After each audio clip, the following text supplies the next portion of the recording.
Hey folks, welcome back to Professor Mulroy's classroom for today's edition of Notre Dame Daily. And we talked yesterday about some recruiting on the football trail. We'll get back into that today. But the big story yesterday was Jacob Modeleski continuing on in the NCAA Golf Championships and the baseball team not earning an at-large into the field of 64 for the NCAA tournament, despite that 30-win season. And while I don't think that was too much of a surprise that the Irish didn't get in, it was still fairly upsetting nonetheless. But today I want to start with something that could sort of be seen nonsensical, but it does get buzz, it does generate talking and gets the fans going. And I use that term nonsense as respectfully as possible, but in recent times, CBS Sports released its ranking of the top 25 Power 4 college football coaches in America. That was a list that came out by writer Tom Fornelli, who I am a fan of. And while topics, again, do usually get fans going, it generates buzz, it's not ever anything that's going to hold any significance, right? It's like going into the preseason and prognosticating on a team's wins and losses. You just don't know. Things can unfold. So while the fans love it, there is sort of a foolishness to it. Case in point here, the CBS writers had Notre Dame head coach Marcus Freeman sixth on the list. And I'm not in disagreement with this because I have a loyalty to the University of Notre Dame academically and athletically. I just think Marcus Freeman is that good. I think we've learned that. We've seen throughout his tenure in South Bend a progression and a natural progression upward, wins and losses, player development, and player relatability. You've got a young guy who can relate to the players on multiple levels, and you can just tell from watching him that Marcus Freeman goes to work every day and enjoys it. And it's a grind. We know that every coach of any sport in the country, high school, college, pro, it is a grind. And when you're at a marquee place like the University of Notre Dame, that grind might be tenfold. So Freeman comes in sixth here, and if I do have sort of an argument against this, I don't know that I would have Steve Sarkisian, who was fourth, and Dan Lanning, who was fifth, from Texas and Oregon, respectively, ahead of Marcus Freeman. Great coaches? Absolutely, okay? But what Marcus Freeman has done, 10-3 in 2023, then coming back in 2024, going 14-2, yeah, lousy loss against Northern Illinois, but give me a better rebound than what Notre Dame did last year in getting to that national championship game and posting the most successful campaign in Irish history from a wins perspective. Like, to me, the total package, it is Marcus Freeman as a person, first and foremost, being able to win games, and then everything he's done on the recruiting trail. You got to give the guy into the top five if that is something that you're passionate about putting out there. So that's sort of what I agreed with it. For what it's worth, Georgia's Kirby Smart came in at number one on the list, and it's hard for me to argue that one, at least right now, because I think we all love what Marcus Freeman has going in South Bend. Sticking with the football program, we know the 26 recruiting class is a special one.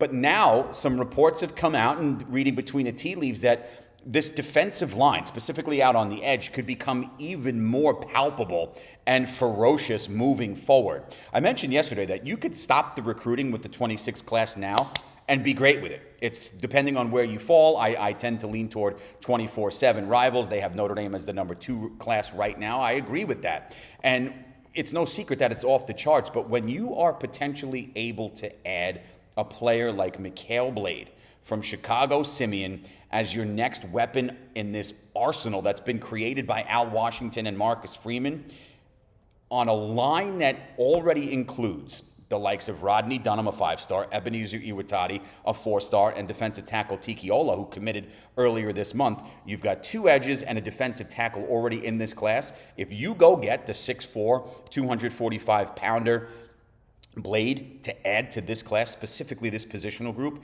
this is potential legendary stuff. I mean, this is a D-line for the future that ranks right now as one of the best recruiting bunches we've seen at this position.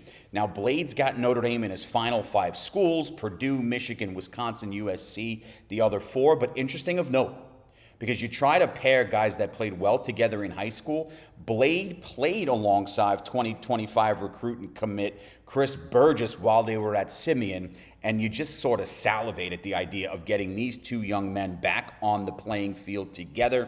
Blade is going to take his visit to South Bend, is official on June 22nd, and his official decision, the announcement he'll make on where he's going to play his collegiate ball, as continue his academic career, will take place on Independence Day.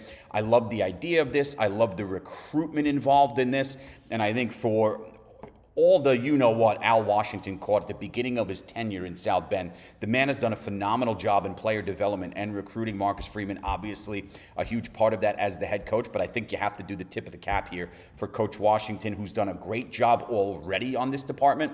But if you're able to add someone like the Simeon star and Mikhail Blade, you will have increased that 20-fold. So we'll see what continues to happen there. You've heard me talk in the last couple of shows about how the Irish would love to get at least 2 tight ends in the 26 class, and we talked yesterday about how Evan Jacobson, the star from Iowa, is in the mix there, and Notre Dame remaining very active with the recruitment of Jacobson, but in recent days they offer Toledo Central Catholic out of Ohio tight end Preston Frizzell. Now fairly undersized, 6'4", 220, 3-star tight end who's played mostly as a wide receiver, but if you think about it, a fit in a good system and then being able to add on some muscle, that creates a matchup nightmare. For a young man who was a wide receiver in high school but can project as a college tight end at a place like Notre Dame, who plays a top-flight schedule each and every year, if you are able to add on that weight, this offer makes a heck of a lot more sense than it even does right now, and it's a pretty damn good one. Now, competition for the services of Frizzell: Pitt, Duke, Auburn, Miami, Wisconsin, UNC, a slew of others. Iowa is in the mix. You know, because I've said it and I've researched it and talked with some people in the know about the idea that Notre Dame is a little slow to the gates in the 26 class. If you can put the only asterisk next to what areas should be improved, the tight end position. But they love to get at least 2, if not 3. And then the last couple of days, hot on the trail of Jacobson, now with the Frizzell offer, Notre Dame continuing to do what you expect a top-flight program to do. They know what they need, and they know how to go get it, and that's what Notre Dame is looking to do here with this latest offer to Frizzell. We'll close out today's show with a bit of golf, and the buzz has been Jacob Modeleski was competing individually in the NCAA championships out in Carlsbad, California.